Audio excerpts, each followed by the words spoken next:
Hey guys, Robert here, and this is my second attempt here in screen recording this. The first video was okay, but it cut off on me, and this is several hours later now, but I'm going to try this and do this over again.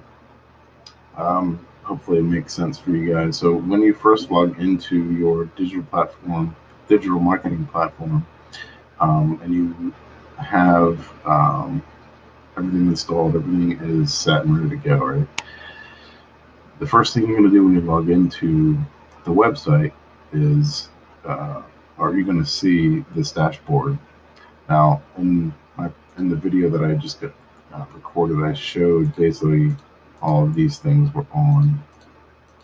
And just turn these on really quick just to show you this is what you're going to see when you first log into the admin panel. Most of these you have absolutely no need to have them on here, so I always take them off. The only thing in here at the moment that I'm keeping is this WooCommerce status, and that's the screen options here. When you click it, it's just a drop down window.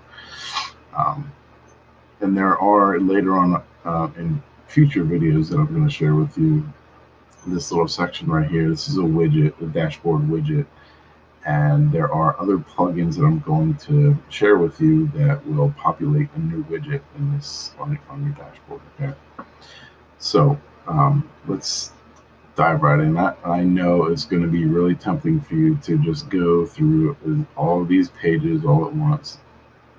You don't need to do that. And for whatever reason, this thing is not letting me move it. Okay, that's not cool. Let's see. So right here, you can't see it, but it's the settings tab. So you go to the settings tab.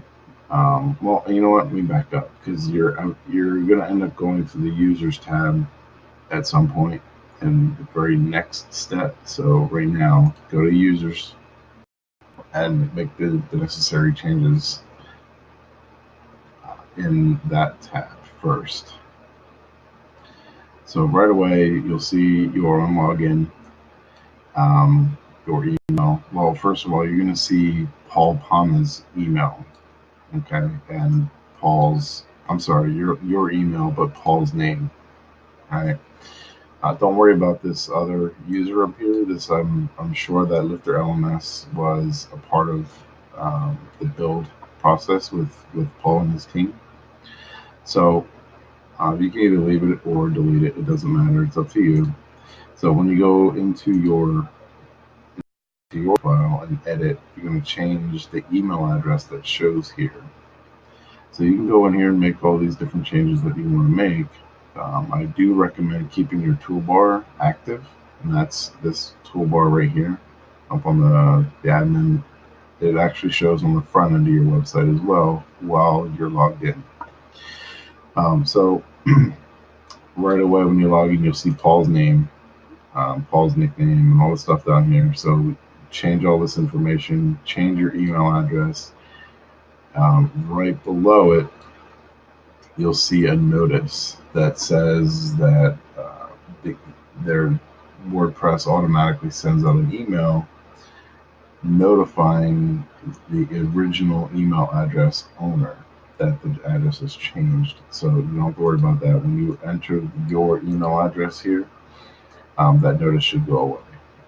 So under the rest of your information, you'll see this profile picture here, the little gray man. If you're not familiar with Gravatar, you can go to Gravatar, log in or create a login with your password your email address that you use to register your site, and then add a photo, and that will show up here. I will be showing you another plugin that you can install so that you can install or upload your own photo directly to your website, as well as any of your visitors who log into the admin panel. Obviously, you want to change your password, so this is what's going to show up by default. If you when you get the software installed, originally you're going to put in your email address and a particular password. So, but if you want to change that, you can just do it right here um, in your admin panel, in your profile, and be done with it. The rest of this stuff down here is optional. If you don't want to fill it out, you don't have to. And then just make sure that you click Update Profile. So now that your profile is set, we're going to go into the settings. So just click on the Settings tab on the left-hand panel. That defaults to the general. It defaults to this general right here. Okay. So in here, you're going to update all of this information. This information here is essentially what's going to show in the browser tab, as well as search engine results. So like for SEO, this is what you're going to change. And it's not every page is going to show that, but this is by default what would show up in search engines. And for each page that you create, I'll show you yet another plugin where you can create custom SEO for each page and blog posts. Now, not by default, but it's something that's provided to us is a secure socket layer certificate. Okay, so that your connection to the internet is secure through this website. So, but you want to make sure that your addresses here have that security extension on the hypertext. Okay, so HTTPS. You want to make sure that that's there. And again, if you didn't change your email address in your profile, it will show you a notice right here that the original email address owner will be notified that you're changing the address. Just to get rid of it, that notice, enter your email in all of the relevant forms throughout the site. Change your time zone. You can change these if you'd like to. Click Save. And that's pretty much it for that page. You never have to worry about it. So we're going to go on this one.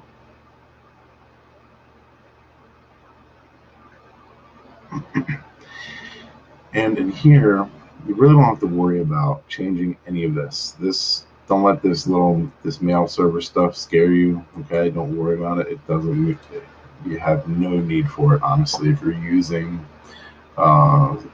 standard forms for contact information or a form for opt-ins on your homepage, you're not even going to need this anyway. You can just use the standard default PHP mailer that is present with WordPress, or you can use a third party like ConvertKit or MailChimp or ActiveCampaign or any of the other email service providers for your opt-ins.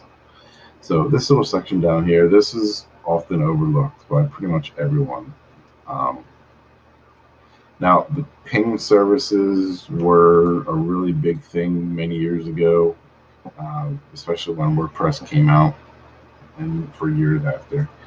But this right here, rpc.pingomatic.com, is the only one that will show here by default. So all of these other addresses, you have to go to this little, this address right here, or click on this link right here to update services, and it will show you right on that page the rest of these links. So just copy and paste them in this and save your changes. And that is it for that page.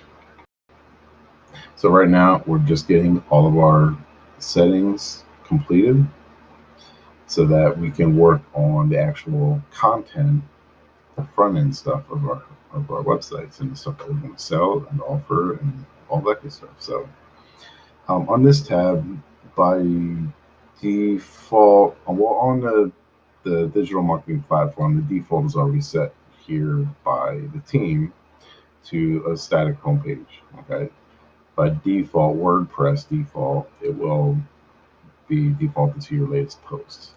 So in creating a static page, now the course page is one that is already chosen, but you can create a new page and call it home or landing page one or whatever you want to call it, and then you can select that page here. As you can see in my drop down here, I do not have a blog post page, a blog archive page.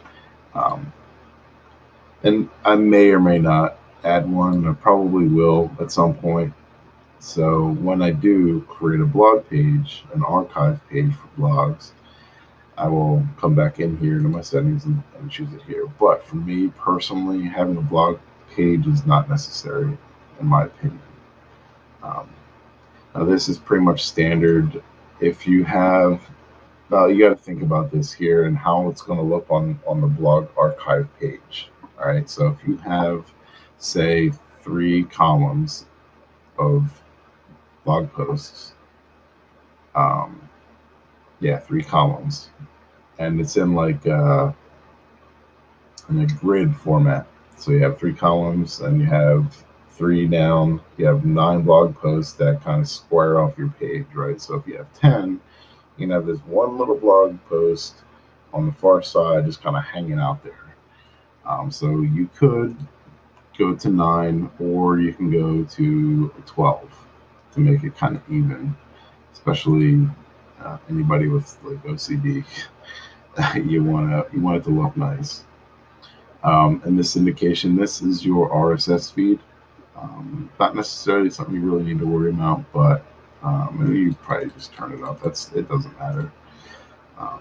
Chrome doesn't even read RSS feeds anyway, so, and that's Chrome is one of the most widely used browsers. So, and I don't even know anybody who and an RSS feed, all it is you can subscribe to it and you can get notices that way of new posts.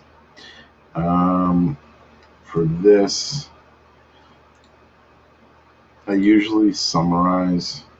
You could just do the full text. It doesn't matter. However you want to do this. Again, this is your RSS feed. Any settings that you're going to do on the website that your visitors will see, you're going to change them anyway in other settings pages. While you are building your website, the search engine visibility, discourage search engines from indexing this site. I've already indexed this site, and I should have waited, but it is what it is, and I'll redo all of that stuff in the Search Console. But this right here, I do recommend clicking discourage search engines. Now, that does not mean that Google or Bing or Yahoo won't crawl your website. It just discourages them from doing so. So I will change that because I did change these numbers. I'll save that.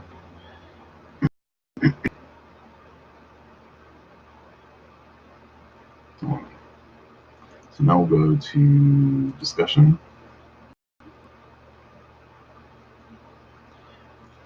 All right. Now in here again, this is going to be up to you and how you want to run your blog or your website. And you go through this and check off what you want. I've already gone through this. If you decide to do some automated moderation, you can read through this and you can it's pretty self-explanatory. Go through this and add the content that you need to or want to. For me, I never do. It's not necessary. All right, so media, permalinks. The permalinks, I'm not going to worry about the media. The media is pretty much by default is fine. It's good enough for me. I'm going to add another plugin for images later anyway. So the permalinks is the one thing you definitely want to change. And by default, I believe by default it is by day and name. Okay, and this is kind of ugly, right? You don't want all that in your links. So always go to post name, and you can come down here and customize this if you want to. So the sample post, this would be the post name, okay, which is what you see here. So if I wanted to add additional elements to that, like what category it's in, I would actually add the category first. If I wanted to do the month, I put the month out there, and then I put the year, and then this would show the category, the name of the post, basically the title that you type into your blog post, um, the month you published it, and the year you published it. And you can play around with all these if you want to, but me, typically, I just go with post name. And the categories you don't have to worry about unless you really want to dig into this and really separate everything throughout your website. And the same thing for your this is WooCommerce here, all right? So I want the shop and I want the shop. I'm sorry, the shop and this the product name. So shop base is what I will go there.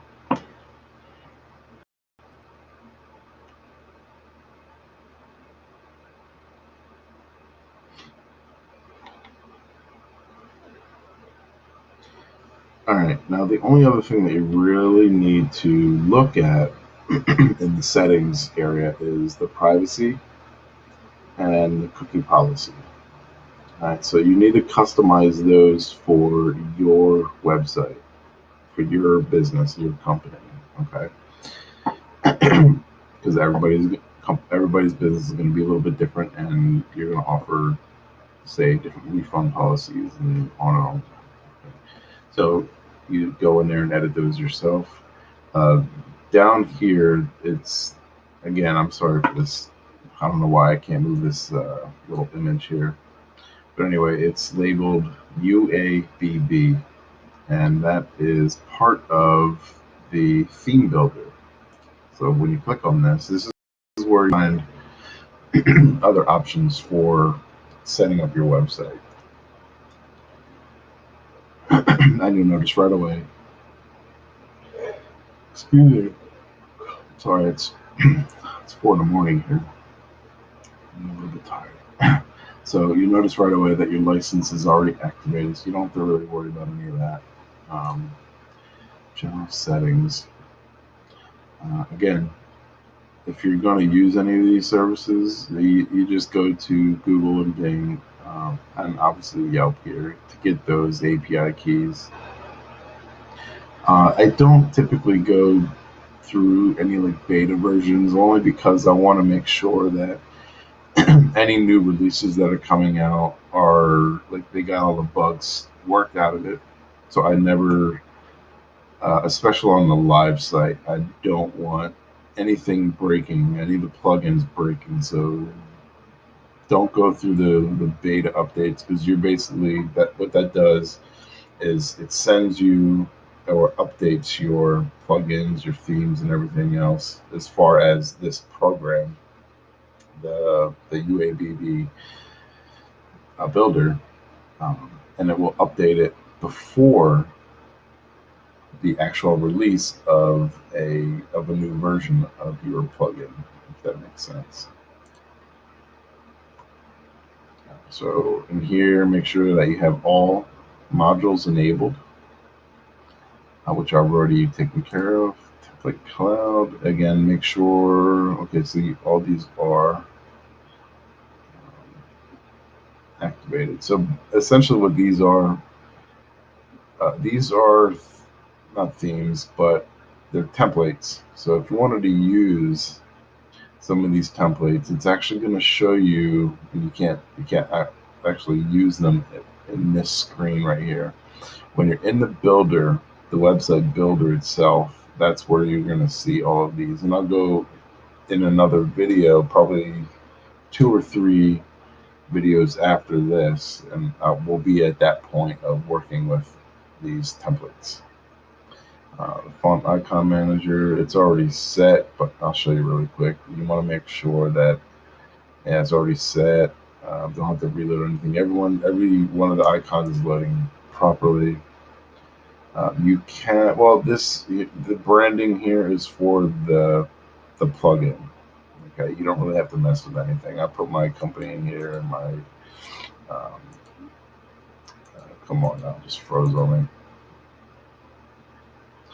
me. My company name and my website address.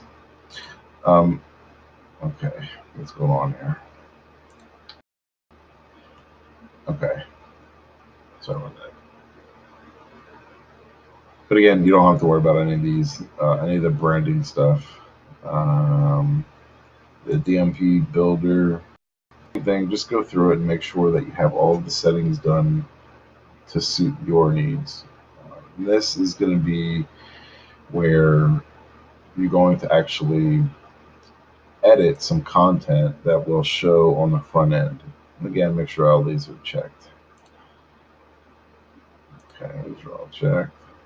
Enable all templates, user access. So again, don't let this stuff scare you, okay? Because some of this can be a little tricky. Now, the builder access, that's basically going to be the website editor. This right here. Well, at least one of them. So this is where you grant access to anyone else logging into your website. These will have access to that builder, so they can make changes and all that jazz. Icons, branding, same thing. If you want to go through like this right here, the DMP builder, it's basically, it will change the name here, down here, right behind this photo that you, or this image of me that you can't see right now, but it will change the name of that link. Don't even worry about these. I don't. It doesn't bother me. Make sure these are all enabled. Tools. Okay, so this you can clear cache here, but you also have this performance tool up here to purge cache, and that tool is right here. Okay. So everything else should be set. Let me just check the SSL, and I don't think I made any changes to that.